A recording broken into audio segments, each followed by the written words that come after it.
Good morning and good afternoon. This is Financial Literacy 101. I'm your host, Ross Swirl, and today we're going to talk about stimulus checks, right?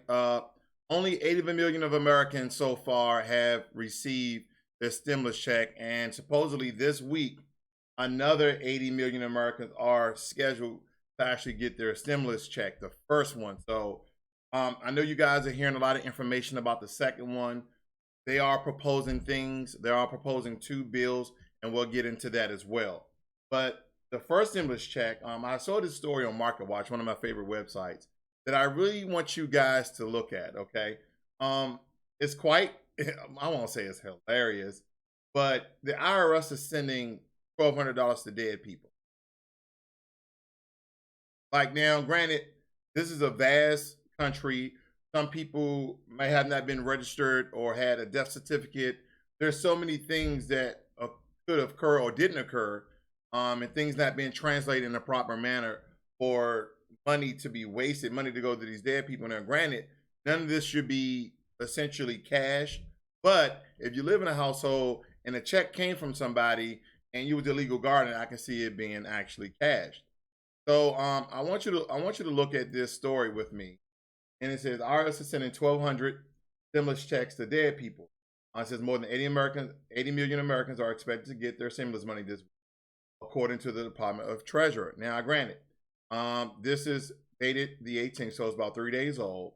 And then right under here, this is some of the 1,200 stimulus checks being sent out under the CARES Act are going to the deceased people. Okay, deceased people. Now, a lot of you are still waiting for your money, unfortunately, and your money is going to dead people. Now, I don't fault the federal government for this because, quite frankly, this is a vast country. We're not as populated as other countries, but we're so widespread across the United States. We're not as connected as a Korea or Japan because they have limited space, and so their connectivity and internet is a lot faster. A lot of things move a lot quickly because they are a small country. So we can't compare our country to some of those countries, okay? But anyway, let's get into some of this information. First and foremost, I want you guys to understand the population of America. At one point, it was 350 million, but we have declined to 330 million. That had nothing to do with the coronavirus. People are going to school. People are getting their lives together. People are not having kids as early as your mom or dad might have had you. Like, take for instance, a lot of people, right? A lot of people, baby boomers, Generation X, were having kids in their teenage years, 16, 17, 18, 19. A lot of people were having kids then. So nowadays, people are not having kids until their 30s. So the population has increased by 20 million. So let's look at that really quickly because I believe it's intriguing. I believe that it's what am I doing? You know me, guys. But anyway, let me show you this really quickly. All right. So of course, this is the Census Bureau, census.gov, and this is a government website. These are people who are registered, right? Tax-paying Americans or who was born an American with an American birth certificate. So are there people in this country illegally? Yes, they are. All shapes, colors. So we're not going to just deem that one nationality or one group of people are illegals. No, there's a lot of illegal people from a lot of different countries. All right, as you can tell, U.S. population is 329 million. So we round that up. That's 330 million. And then, of course, we always say 8 billion for the world population. Okay, and they have the top 5 countries with some of the highest population, I guess, dealing with their landmass. But of course, top 3 are China, India, and United States. Okay, China, India, and United States. So that's just a little bit of information for you guys, so you understand that essentially this is a vast country. Okay, as far as population is concerned. So I can see a lot of things not going the way we want it to go, especially when the time of need. I know y'all like, man, I don't want to hear that trash, and I totally understand it. So let's get into here's some good information, I believe. So interest rates are dropping. I looked at the lending tree today, and the interest rate, if you wanted to buy a home, is 2.59%. That's 2.59% for interest rate. Now, at first it was like 3 and 4%. So we're even below that 3% threshold. Okay. Now I'm gonna read your notes really quickly. And okay, we got Code Red. What's up? Got Navion. I probably totally butchered that. Is a $2,000 a month true? We're going to get into that. Christopher Clayton, good afternoon. Ross World, thank you. And Money King, what's up, Ross? Good up, everyone. Good morning, good afternoon, wherever you're from. And let's get into this information because I know some of you like, I look at all these videos and they're talking around the world. Okay. So we understand that the first stimulus check that you hopefully already received or will receive this week is $1,200, and that was a one-time thing. But now there's representatives. They're thinking about a second stimulus package, which are payments, okay, in $2,000. So here it is: $2,000 in cash per month, guaranteed for at least 6 months. Okay, cash payments will continue until the employment to the population. Okay, these payments will continue until the employment to the population ratio for people ages 16 and older is greater than 60%. It's greater than 6%. So if we always stay under the 60% unemployment ratio, then we will continue to get these payments. All right, so just some food for knowledge right here, guys. Representative Tim Ryan and Ro Khanna, these are both Democrats. They're introducing this new congressional legislation, okay? And they're calling this, so if you hear this, first you heard the CARES Act. Now, this one's going to be called, if it's brought to the House, if it's voted on, Emergency Money for the People Act. Emergency Money for the People Act, okay? And this is to provide monthly cash payments to eligible Americans until employment returns to pre-COVID-19 levels, okay? To pre-COVID-19 levels, as we said, where greater than 60% of the population are employed, okay? Cash payments will not count as income. Cash payments will not count as income. That means you're not going to pay taxes on it. That's what it means to me.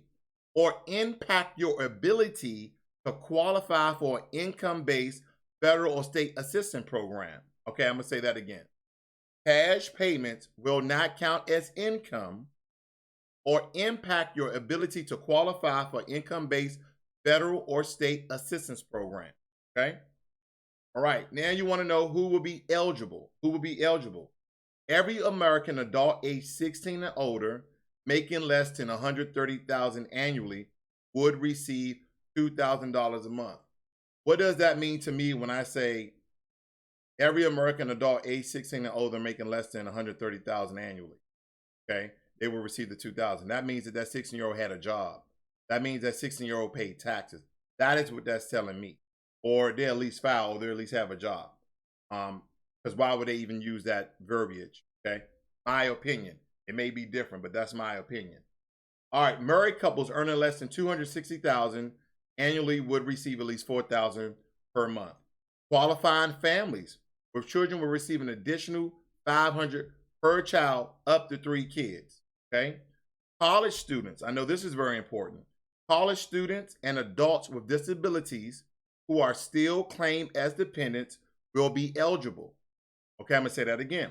College students and adults with disabilities who are still claimed as dependents would be eligible.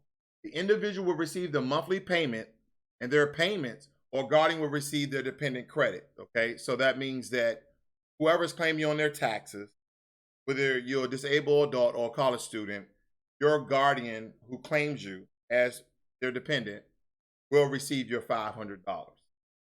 All right, individuals who are unemployed or who had no earnings will be eligible. I'll read that again. Individuals who are unemployed or who had no earnings would be eligible. So that's almost like saying if you never had a job and you're 16 or older, companies are going to pay you for 6 months for $2,000. That is what I am actually looking at. Individuals who were not eligible based on 2018 and 2019 tax returns could be eligible based on 2020 adjusted gross income by submitting 2 months of consecutive paychecks. All right, let's get to the good part. Free rent and no mortgage payment. Woo! Free rent and no mortgage payments. Okay.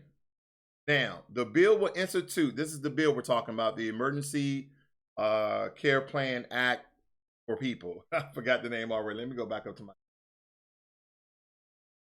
It is called Emergency Money for the People's Act. Okay. Emergency Money for the People. Let's just keep that name in mind because you might hear it. You might want to recognize it when this money starts rolling. Okay. So here's how the whole bill and the plan essentially will work. Full payment forgiveness of rent or mortgage payments for your primary resident.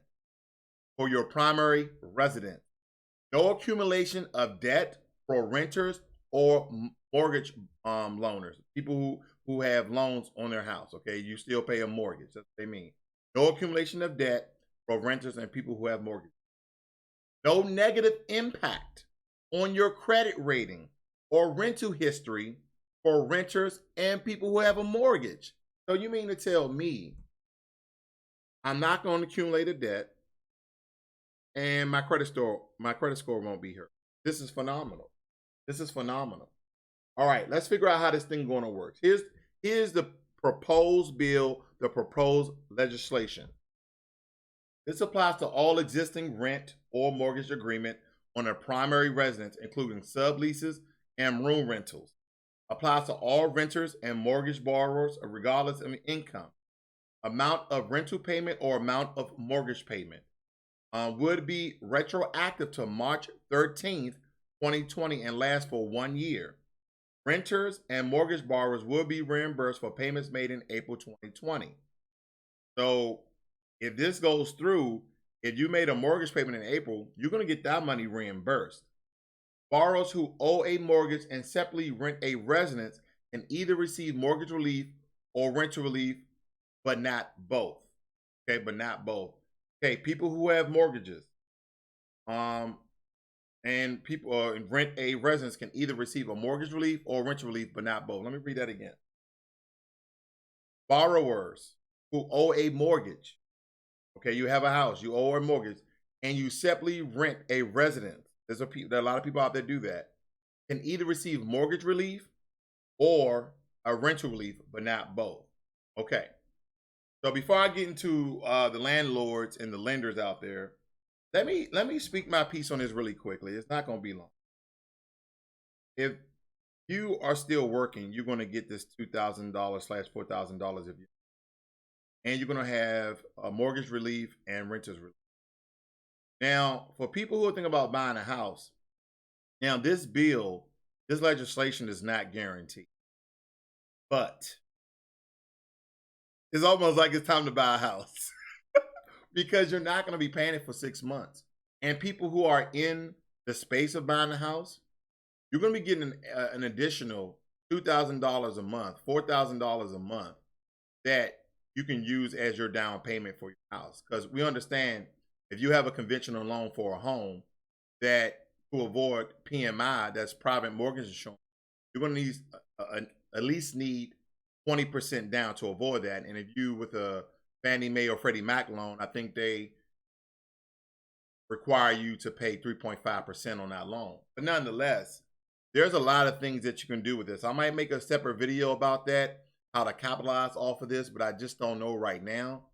But yeah, I can see a lot of great things for people who are like teetering and tottering, like good finance, bad finance. This is a great thing, believe it or not, in my opinion. All right. Landlords and lenders, are they out of luck? Not necessarily.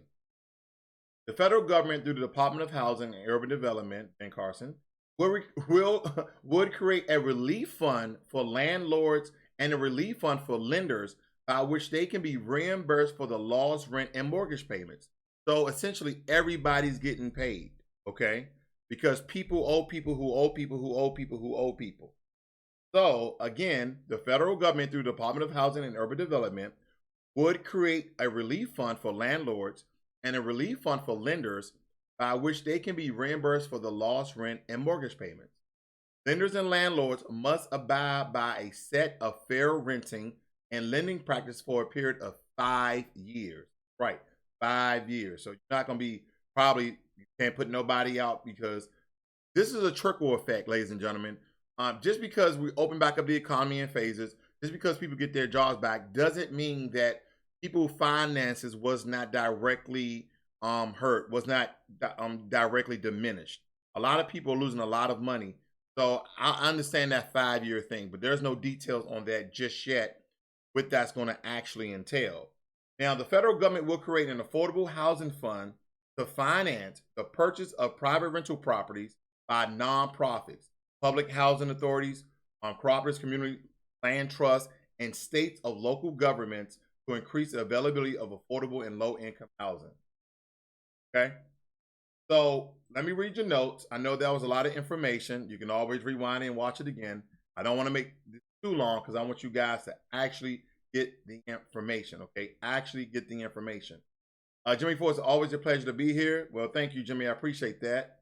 Covell said, Ross, can we ask a question? Indeed, you can. Let's talk student loan payment. Okay, and can we ask? It says, any question or comments, please. Oh, how you doing, Miss Curly Girl? Thank you for joining in today.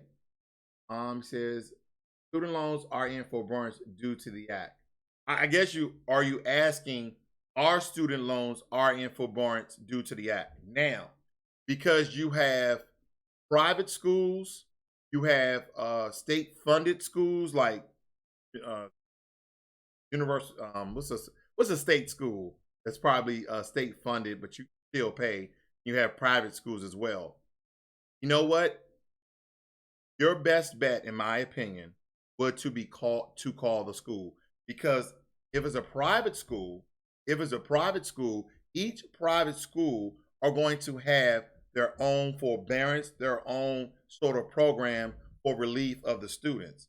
If it's a state or government ran school, then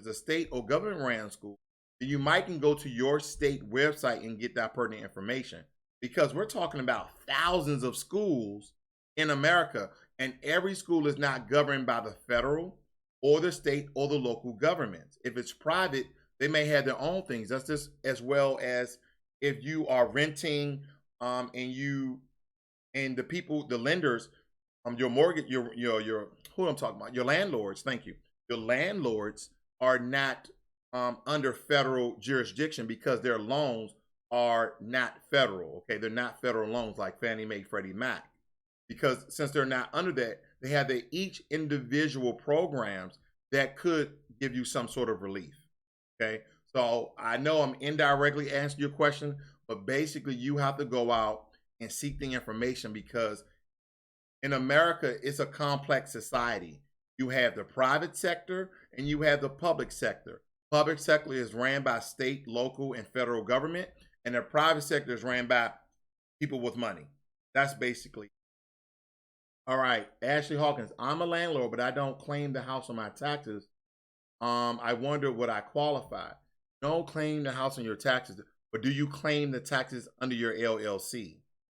Okay, then if you claim the taxes under your LLC, if you have an LLC, that means that you may fall under the SBA guidelines.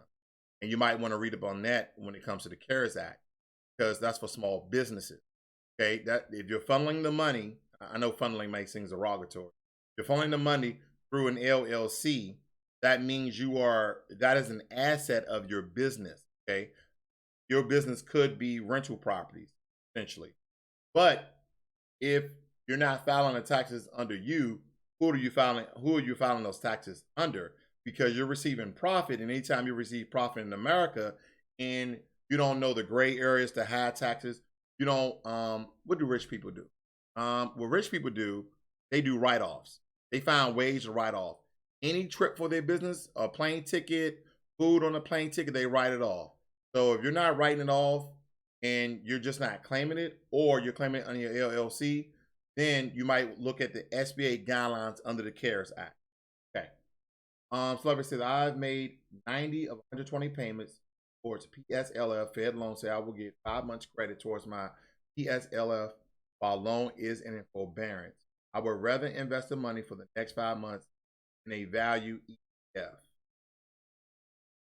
Wow. I'm gonna have to think about that. I'm gonna have to think about that. Anna Marie says, "Hi all, how you doing, Anna Marie?"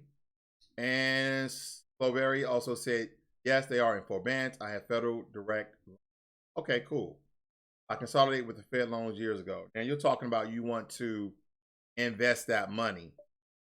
Now, if you're not hurting for money and you have money coming in, then ETFs next to bonds are a safer investment than individual stocks.